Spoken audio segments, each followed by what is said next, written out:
அது மாதிரி பேரவைத் தலைவர் அவர்களே, நேற்று நான் பேசி முடிஞ்சோடனே நீங்க அவை முடிஞ்சிருச்சுன்னு சொல்லிட்டீங்க. நாங்கெல்லாம் வீட்டுக்கு போயிட்டோம். வீட்டுக்கு போய் டிவி போட்டு பார்த்தா அங்க இன்னொரு அமைச்சர் இன்னும் பதில் சொல்லிட்டே இருந்திருக்கிறாரு. அதற்கெல்லாம் நாங்க இப்ப என்ன பதில் இது, என்ன மரபு இது? நீங்க இப்ப பேசிக்கிட்டே இருப்பீங்களா?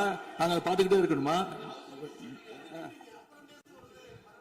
அதே மாதிரி இன்னைக்கு முதலமைச்சர் அவர்கள் பேசும்போது நாங்களும் அமைதியா கேட்டுட்டு தான் இருந்தோம். ஆனா சில கருத்துக்கள் அவர் பேசும்போது அதை நாங்க அனுமதிக்க முடியாது.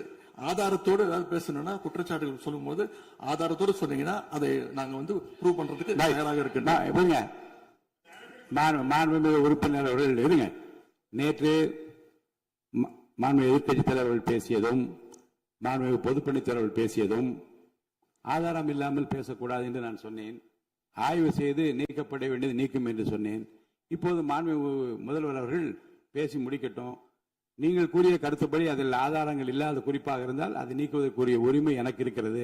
ஆய்வு செய்து நான் நடவடிக்கை எடுப்பேன். இப்போது மாண்புமிகு முதலமைச்சர் அவர்கள் பேசலாம். இந்த டாஸ்மாக் மாதிரியே பல டிபார்ட்மெண்ட்லயும் மறுபடியும் சொல்றேன், கட்சி நிதின்ற பேர்ல அடிச்ச கொள்ளைய ஒன்னா கவர்மெண்டோட கஜானாக்குள்ளேயே கொண்டு சேர்த்துக்கிட்டே இருக்கிறாங்க. இப்பவும் சொல்றேன், மக்கள் பணத்துல இருந்து ஒரு பைசா கூட தொடமாட்டோம், தொடவும் விடமாட்டோம், தொட்டா விடமாட்டோம். இதுக்கு முன்னாடி தொட்டவங்களையும் விடமாட்டோம்.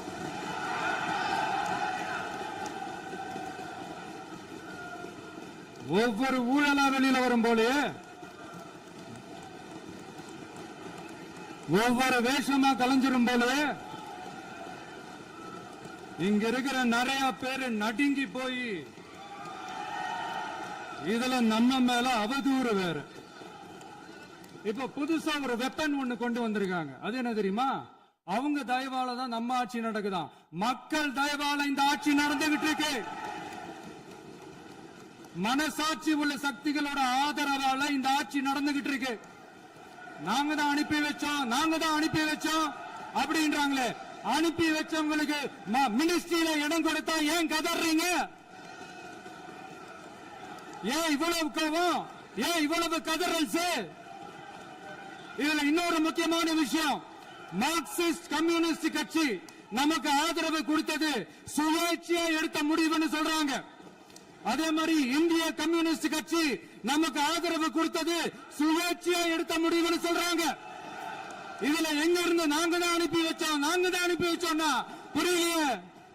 மக்களுக்கு நல்லா புரியும். எல்லாத்தையும் தெளிவா பார்த்துக்கிட்டு இருக்கிறாங்க.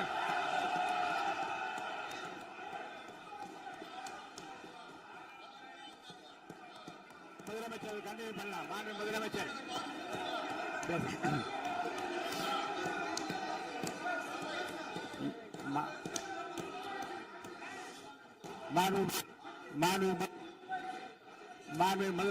கண்டினியூ பண்ணலாம்.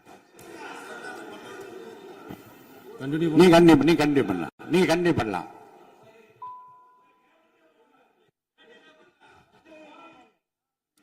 இந்த சமூக நீதி அரசுன்னு சொல்றவங்களை பார்த்து கேட்கிறேன், நம்ம பட்டியலின சகோதரர்களுக்கு எத்தனை அமைச்சர் பதவி கொடுத்தீங்கன்னு கொஞ்சம் சொல்ல முடியுமா?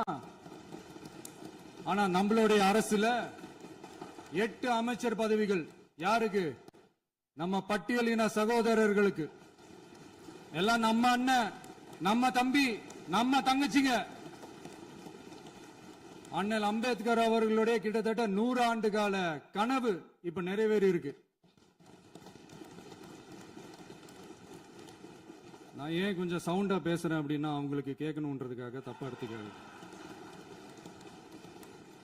அதே மாதிரி பெண்களோட பாதுகாவலர் நாங்க தான் அப்படின்னு சொல்லிக்கிறவங்களை கேட்கிறேன், எத்தனை பெண்களுக்கு அமைச்சர் பதவியில இடம் கொடுத்தீங்க கொஞ்சம் சொல்ல முடியுமா? எங்க அரசுல 4 சகோதரிகளுக்கு அமைச்சர் பதவி கொடுத்திருக்கிறோம்.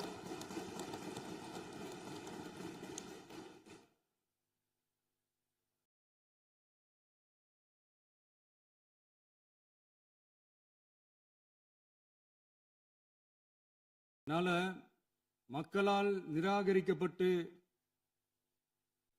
மக்களால் அகற்றப்பட்டவங்களுக்கு ஒன்னே ஒன்னு சொல்லிக்கிறோம், தப்பே செய்ய மாட்டோம், ஊழலே செய்ய மாட்டோம், நேர்மையா தான் இருப்போம், நியாயமா தான் இருப்போம் அப்படின்னு சொல்றவங்களால மட்டும்தான் கூட்டணி ஆட்சி அமைக்க முன்வரும்.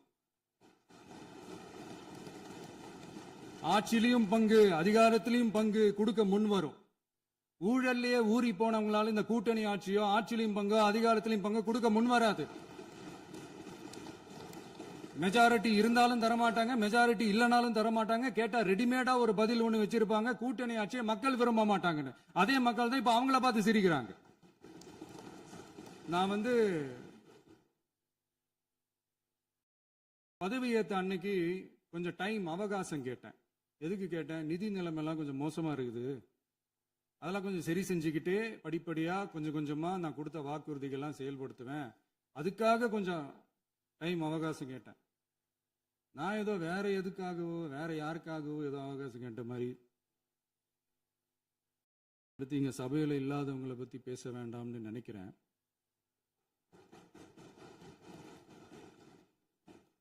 இங்க நம்மளை பத்தி அவதூறு பரப்புறதோட மட்டும் இல்லாம இப்ப நம்ம மக்கள் மேலேயும் அவதூறு பரப்ப ஆரம்பிச்சிட்டாங்க. மக்கள் நமக்கு ஓட்டு போட்டது தப்பான், குடும்பம் குடும்பமா நமக்கு ஆதரிச்சது தப்பான். இது இப்போ இல்ல, நான் சொல்றது எம்ஜிஆர் அவர்கள் காலத்திலிருந்தே. அப்பவே அவர் ஜெயிச்சப்போ அதே மக்களை தப்பு தப்பா பேசுறது. மக்கள் என்ன பண்ணிட்டாங்க, எம்ஜிஆர் என்ன பண்ணிட்டாரு, எம்ஜிஆர் என்ன இது பண்ணிட்டாரு. 50 வருஷமா ஒரே டெக்னிக்கா.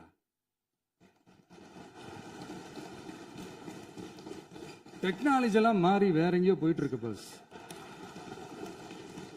இதுல கொஞ்சம் டெக்னிக்காச்சும் கொஞ்சம் மாத்தினா கொஞ்சம் நல்லா இருக்கும். அதனால மக்களுக்கு யூஸ்ஃபுல்லா இருக்கிற மாதிரி இந்த ஆக்கப்பூர்வமான கருத்துக்களோ ஆக்கப்பூர்வமான யோசனைகளோ இருந்தா சொல்லுங்க, அதை நாங்க டெஃபரெண்டா எடுத்துக்கிறோம். ஆனா அதை விட்டுட்டு இந்த நக்கலு, நையாண்டி, சம்பந்தம் இல்லாத பேச்சு இதெல்லாம் பேசிட்டு அப்புறம் முதல்வர் பதில் சொல்லல, முதல்வருக்கு பதில் சொல்ல தெரியல அப்படின்னா அப்புறம் என்ன சோஃபா மாடல் ஆட்சியா?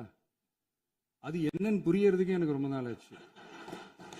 இந்த sofa set, table chair, teapoy, furniture பிசினஸ்லாம் வேற எங்க வெளியில போய் பண்ண சொல்லுங்க. அப்படி அந்த பிசினஸ் தான் பண்ணணும்னா நிறைய பிசினஸ் பண்ற மாதிரி வெளியில போய் பண்ண சொல்லுங்க, இங்க சட்டசபைக்குள்ள வேணாம். அதனால ஆக்கப்பூர்வமான கருத்துக்கள் இருந்தா சொல்லுங்க. டெஃபினட்டா அது சரியா இருந்தா நாங்க ஏத்துக்கிறோம். எனக்கு ஒரு குட்டி கதை ஒண்ணு ஞாபகம் வருது, சொல்லாமா? ஒரு ஊர்ல ஒரு பெரியவர் வெயில் ரொம்ப ஜாஸ்தியா இருக்குன்னு சொல்லிட்டு கண்ணுக்கு மேல கை வச்சுக்கிட்டு இப்படி சுத்தி முத்தி தேடிக்கிட்டு இருந்தாராம். அப்ப கூட இருந்த ஒரு சின்ன பையன் என்ன தேடுறீங்க அப்படின்னு கேட்டானா. அதுக்கு அந்த பெரியவர் சொன்னாரா, அது ஒண்ணு இல்ல தம்பி, உங்க அப்பா இங்கதான் இருப்பாருன்னு சொன்னாங்க, அதான் தேடிக்கிட்டு இருக்கேன். எங்க உங்க அப்பாவையா காணோம்?